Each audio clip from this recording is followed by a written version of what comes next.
Steelrising is the latest Souls-like game from Greedfall developer Spiders, and it's a lot of fun.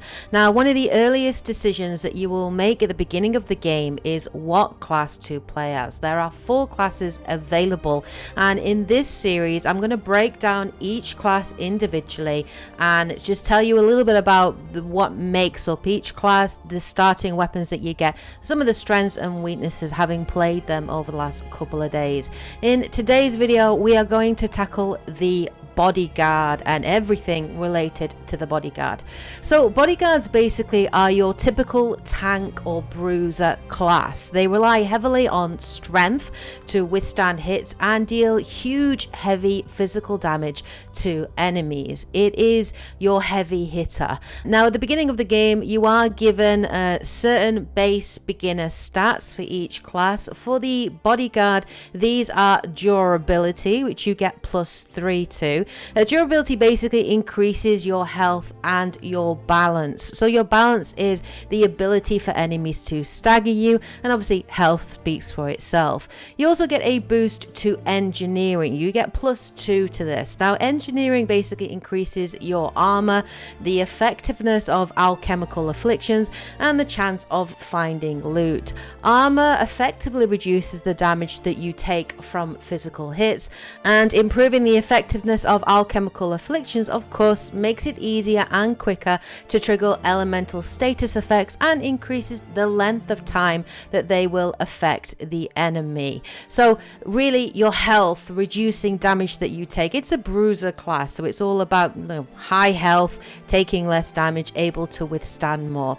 Now what are the starting weapons that you get with this class? You begin the game with a heavy weapon called the Body of Work. It's a huge weapon that is wielded a little bit like a hammer. It does huge damage. It's an interesting, strange looking weapon. It's kind of like these 3 scrolls attached to this, stick, and it's wielded as a hammer. It does have a special ability, which is the ability to block. So if you press L2, it just will basically unravel these scrolls, causing an ability to block incoming both melee and ranged attacks. The starting attack damage for the Body of Work is pretty decent. It's actually the hardest hitting starting weapon that you get in the game at a base 74 damage. You can use R1 for light attacks and R2 for heavy attacks. There's also a jumping version to both light and heavy attacks as well.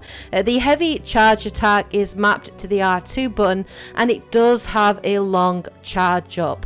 So how long you hold down the button will indicate how long you charge. Every charge move has 3 tiers, with the longer you hold it down, getting to the 3rd charge, the more powerful that attack will be when it is unleashed. But when you unleash a fully charged attack, it will knock an enemy down, allowing you to take advantage, and this can be used on both smaller and larger enemies as well, including bosses.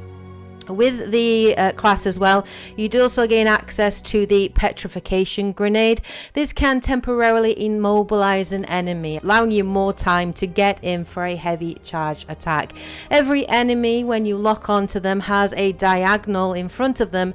This is their immobilization or stagger gauge. As you fill this, this will basically cause them to become immobilized or staggered, giving you a chance to go in for a heavy attack. So the fact that you get the petrification grenade for the Bodyguard means that they're wanting you to use that to stagger and immobilize an enemy. There are other useful grenades that can be equipped as well and used. This includes the frost grenade, which is able to slow and freeze down targets in place, as well as the explosion grenade for some bonus damage that can also knock enemies down.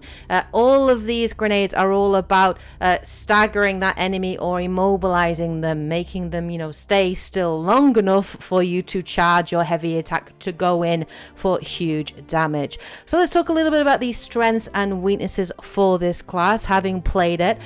These strengths, well, obviously the biggest strength is you get a very large health bar, making this a much more forgiving class, particularly if you get hit. The larger, of course, your health bar, the more likely you are to survive each encounter. So yeah, that health is quite crucial. Of course, it's a class that does high damage output, so your attacks and, you know, deal a lot of extra damage. Even your light attacks deal a good degree of damage, and your light R1 moves does have a wide sweeping motion, so it can be used to hit multiple targets as well, so it is quite useful for crowd control. The charge move will stagger and knock back enemies, which does give you time to line up a nice finishing attack as well. So both the light and heavy attacks do pair quite nicely.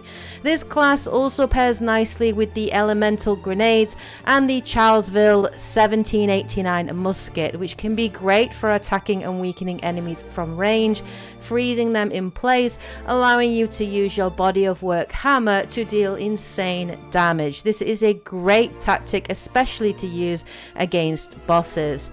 This is definitely a class that feels strong from the get-go. It only takes a few good hits on an enemy to take them down, and it does obviously make it easier to deal with enemies more quickly, so you're less likely to get swamped or surrounded by multiple enemies if you can take them out of the fight pretty quickly. It does make it feel more doable against bosses as well. Of course, there are some pretty big weaknesses with this class. Attacks obviously are slow, and they do have a long wind-up animation, which does leave you, of course, open and vulnerable. So you do need to time your attacks carefully. You do need to get used to reading the opponent's moves, blocking and dodging, and looking for an opening. If you just try and spam those attacks or overcommit, things are going to go wrong very quickly for you. You may find it also trickier against quicker enemies, obviously because you are much slower and your attacks take longer to wind up. So with smaller enemies, faster enemies, you may want to incorporate the use of those grenades or that ranged musket, or you may want to use your more lighter attacks, which are a little bit quicker to unleash on enemies. But the Bodyguard is a lot of fun. I've really enjoyed my time and experience with the Bodyguard, and I do recommend it as a class. In fact, all four classes, to be fair, are all very distinct and a lot of fun to use. But that's in a nutshell everything about the Bodyguard that you need to know going into Steelrising. If you do have any questions you'd like to ask about the class that maybe I haven't covered that you want to know about, please do post those in the comment section below, and I'll do my best to answer those questions for you. Hope you guys found this video useful, interesting and informative. I am going to be back. There are 3 other videos that I'm doing in this series covering each of the main classes, so please do look forward to that. Next up will be the soldier class, so that'll be the next video to be released soon after this one, so please do look forward to that. Hope you guys have a great week. Of course, thanks for watching. Take care, everybody, and as always, happy gaming. Bye, guys.